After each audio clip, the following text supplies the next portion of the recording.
Hi friends, Diane Thompson here. If you're a replay viewer, would you type in replay and I'll reach out and say thank you. Appreciate that.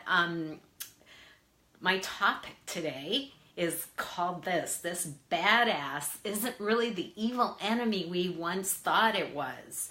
And the real culprit has been identified. How cool is that? And I'm going to reveal what that is today. So if you know people who are struggling with making sense of all the nutrition information, diet information that's out there right now, and they really want to know what the truth is, invite them or share this to your Facebook page, because I'm really gonna help you sort through some of the facts today. So I am Diane Thompson. I'm a registered dietitian with a master's in nutrition, and I love helping people reach and maintain their healthy weight so they can live a life of possibilities and really sort through all of the misleading information that's out there. It's so confusing and overwhelming.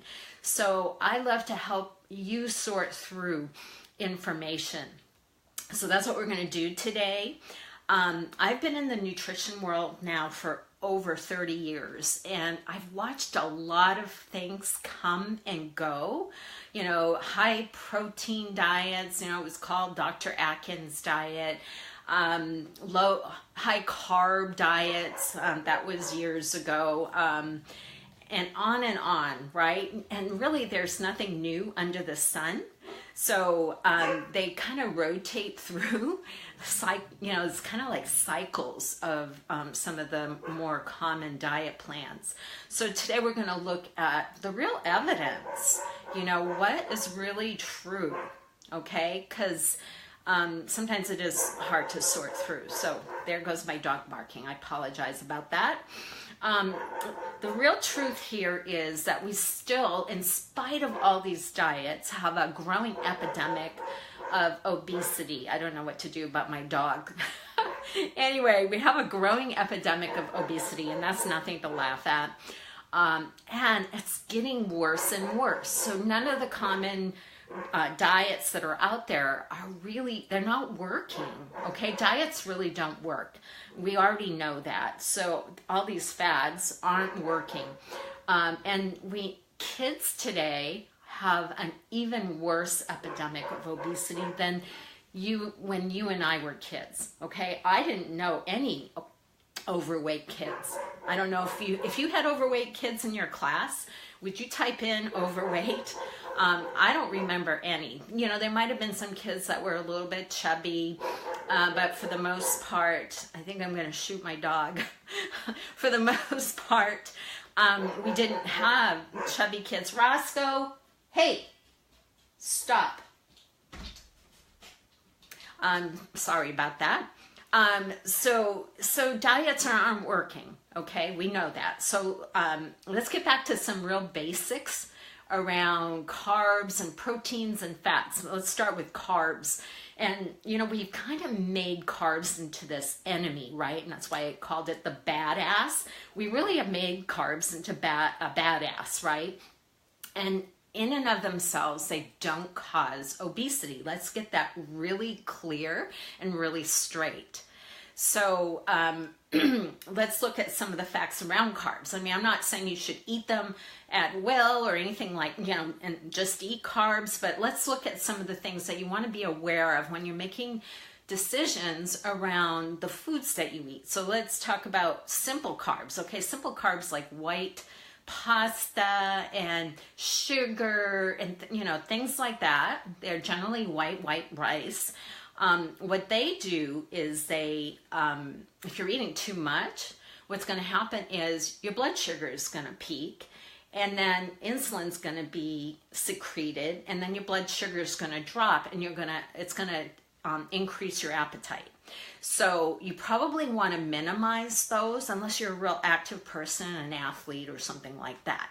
So keep that in mind when you eat those. You want to be really careful about eating a lot of those because they will trigger an appetite, and maybe even cravings for more. Inactivity is probably going to be, it's a really big factor for most of us in terms of weight gain.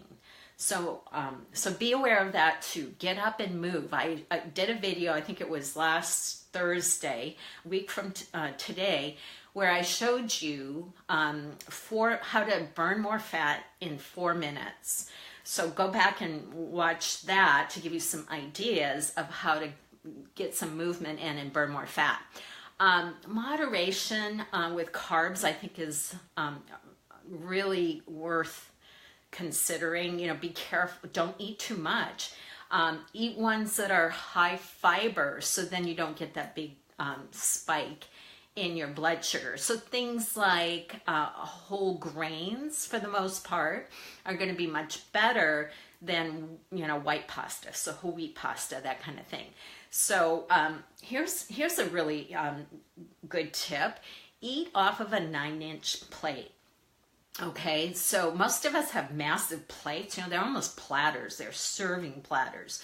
So get smaller plates. 9-inch one is a really nice size for most people.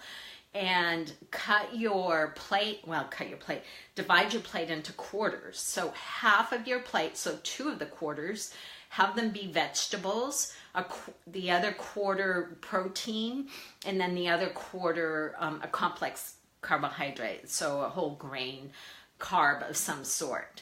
Okay, so that's going to give you a good framework for what a healthy portions and calories are going to be for you, and should help you maintain your weight if you're at your goal weight, or maybe even lose some weight. Avoid high fructose corn syrup, because we know high fructose corn syrup actually causes you to be hungrier. Okay, so it impacts the brain and it turns off appetite regulation. Okay, so really watch that. It's also a genetically modified food, and I did a video on that, I think it was yesterday or the day before. Use the glycemic index to help you pick foods that are going to have the least effect on increasing your appetite. So glycemic index, and generally speaking, the higher the fiber, the lower the glycemic index is going to be. So keep that in mind. And then try some new complex carbs, like quinoa is great. Some of the black wild rice is an amazing food. It's very healthy for you. And it's actually not even a rice. It's actually a seed. And then things like beans and legumes. So let's visit the high protein thing. Okay, let's talk about protein in general. Well, it's really tough on your kidneys. Okay, so it really is. And right now we have an epidemic of kidney problems. So be careful about the amount of protein that you really are eating. In addition to that is the fact that most protein, or meat, animal protein, is treated with RBST, which is a growth hormone, and they're also treated with antibiotics, which none of those things are not good for the animal. Guess what? They're not good for us either. So, and here's another thing, and this is pretty new information to come out, but if animals are distressed at the time that they're slaughtered, that distress is not going to be healthy for any of them. So, knowing your farmer, or I don't know what you call them, but people that raise meat, and knowing how they care for their animals, and whether, how they slaughter them, under what conditions, if it's really just, if it's those big commercial farms where they have tons of thousands of heads of beef, it's probably not going to be really healthy for you. So keep that in mind. And then chickens are some of the most inhumanely raised animals on the planet. So they're very distressed at the time that they get slaughtered. So be aware of those factors. If, like for me, down the street, we have a farm where we can get chickens, and I know that they're slaughtered in a humane way, so they're not going to be stressed like most chickens are in, like some of those big mega farms. So keep that in mind. Now, I want to talk about some new science, and this is really big, because I think most of us know now that inflammation is the root cause for all disease. So it's and imbalance, bacteria imbalance in your gut. Those two things are the biggest reasons that people have autoimmune conditions, cancer, all of it, okay, allergies, all of that stuff, and obesity, okay. And this is going to be real interesting. They did a study not that long ago where they took implants, okay, fecal, which sounds totally disgusting, fecal implants, and from a thin person, and transplanted that into a person who was overweight or obese. Guess what? The overweight person lost weight. Is that interesting or what? So that says the thin person has a different balance of bacteria that is helping them stay thin, and the obese person does not. So that's why I'm saying that a lot of what we understand around health now relates to the bacteria in our gut, and that includes being overweight or obese. Okay, so that's really new science. So just be aware of that, okay? Because you're going to be hearing more and more and more around this. So let's talk about, okay, what are some things that you can do, some real practical things that you can implement today, right now, to start, to continue. Hopefully you are working on your health. If you're listening to this now, I'm assuming you are. So minimize simple carbs, okay? Simple. Use complex carbs, use that 9-inch plate thing like I told you. Let's see, what else? Oh, heal your gut, okay? And I did a whole video on healing the gut. So if you don't know what I'm talking about in regards to that, there's a lot of things that I don't have time to talk to you about on this video, but you can go back there and watch that. Balance is the key. Okay, if you start hearing things like avoid this, don't ever eat this food group, there's a problem with that. Okay, as a nutritionist, I have to say there's value in each of the food groups that we have in our diets today. They each have their own unique nutrition qualities that you need. Okay, so be aware of that.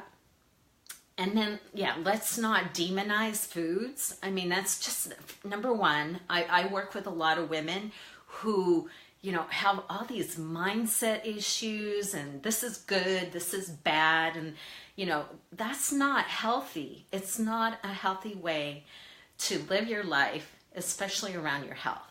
So I hope this information you find is really valuable. And tomorrow, I am going to be making some sauerkraut. It's really quick and easy. I'm going to teach you how you can do it too. So then you can ditch your probiotics and make your own and get a much broader spectrum of bacteria for better health. So I will talk to you tomorrow. See you then. Bye-bye.